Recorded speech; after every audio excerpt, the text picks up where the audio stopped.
Chicken salad অনেক রকমভাবে বানানো যায়, কিন্তু আমি আজকে বানাবো একদম ঘরোয়া পদ্ধতিতে নিজের মতো করে। হ্যালো সবাইকে, আমি মাম্পি। আজকে আমি বানাবো চিকেন স্যালাড। তাহলে চলুন বানিয়ে ফেলি। এখানে আমি 500 গ্রাম চিকেন পরিষ্কার করে ধুয়ে নিজের পছন্দ মতো কেটে নিয়েছি।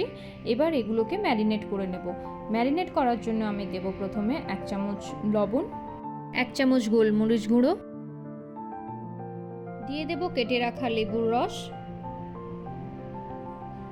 হাফ চা চামচ রসুন বাটা, হাফ চা চামচ আদা বাটা। এবার এই উপকরণগুলোকে ভালোভাবে মিশ্রণ করে ম্যারিনেট করে নেব। ম্যারিনেট করে আমরা এটাকে আধা ঘন্টার জন্য ফ্রিজে রেখে দেব।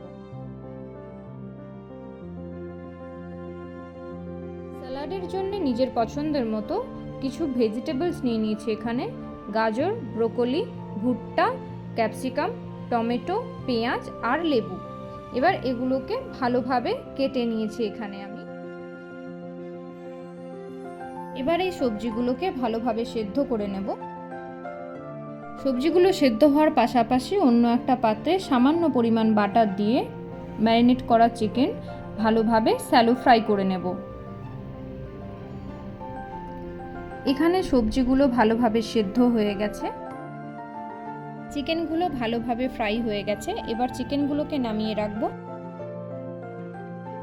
এবার ওই পাত্রে দিয়ে দেব 1 চামচ বাটার, দিয়ে দেব সেদ্ধ করে রাখা ভেজিটেবলসগুলো, সামান্য পরিমাণের গোলমরিচের গুঁড়ো ছড়িয়ে ভালোভাবে নাড়াচাড়া করে নেব। এবার এই পাত্রে সামান্য পরিমাণে বাটার দিয়ে ক্যাপসিকাম, টমেটো আর পেঁয়াজগুলোকে হালকাভাবে ভেজে নিয়ে দিয়ে দেব আগের থেকে ভেজে রাখা ভেজিটেবলস আর চিকেনগুলো।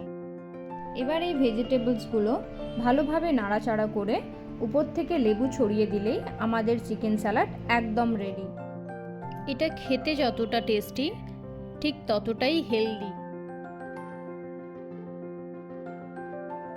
এখানে আমি সেদ্ধ করে রাখা দুটো ডিম কেটে দিয়েছি। আপনারা চাইলে ডিম দিতেও পারেন অথবা নাও দিতে পারেন, সম্পূর্ণ অপশনাল। ধন্যবাদ সবাইকে। সবাই ভালো থাকবেন, সুস্থ থাকবেন।